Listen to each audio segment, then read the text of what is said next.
In this short video, we're going to talk about demographics and crime.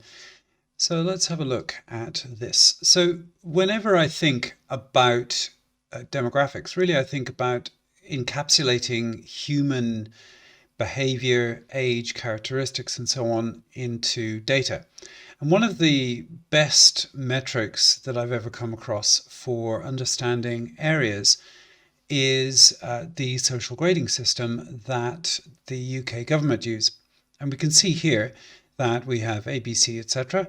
And in this map here, we can see that it shows social grade C1. Now, I've made some adaptations to all this, which I'll show you very briefly in a moment. But the main point about this is that different areas have different social grades, or predominantly different social grades. So for example, this area is heavy C1. If we go and look at Manchester, for example, we can see here that there's a predominance of C1 people here. So areas have characteristics. These characteristics don't change that much from one decade to another, because typically areas don't change, people change in areas. So in other words, if they make more money, have a family, whatever they do, they'll typically move on, and therefore the character of that area remains roughly the same. And here, for example, we can see the proportion of households that rent property, and you can see here where there's a lot of C1s. There's also a lot of rented accommodation. Why would that be? Because C1s are those people who make enough money to live reasonably well, but don't make enough money to buy their own houses necessarily. So they do end up being a major kind of class of renter. Now, just in case you think that's a fluke or whatever, I'm just going to go here to Manchester. And this is rented households, and you can see this all the way down here. And if we look here, we can see, when we get to Manchester, there it is there. So there are all these correlations, and once you begin to understand which correlations count, then you can interpret this data and start to make good decisions about which area is most applicable to the kind of tenant you want, because there you will have an ideal tenant in mind, and that tenant will buy property of a certain type or rent property of a certain type at a certain price point in a certain location. And once you understand who it is that you want to rent to, then you find the area that suits them.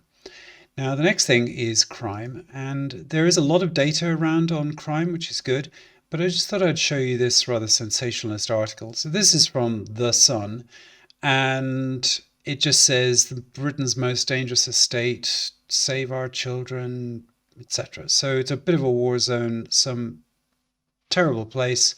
What's going on there? Well, the Police UK website, which I've linked to in the resources, gives you some kind of insight. Now, there are some glitches with this for Manchester, by the way, where there's no good data in the system from, I think, July 2019, so one has to use historic data. But areas don't really change very much from year to year, from decade to decade. So if it's high crime 2 years ago, it's likely to be high crime today. And I know this because I've analyzed this crime data going way back, and you definitely get similar characteristics year in, year out with areas. So this is the Blakely area, and there is quite a lot of crime, although it's a bit difficult to interpret, but we can see here damage and arson, etc. So what one is always looking for are hotspots. And with that in mind, we built a system that helps us visualize all of this. We use something called Elasticsearch, and then we have a visualization layer called Cabana. And then I've loaded up all of this demographic data into the system. And from there, I've created these little signals, and I can just see very easily what's going on. And what's going on here is that this is this, oops, sorry, moving this around too much.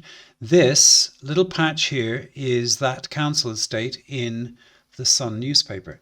And what's going on is that the crime is very localized.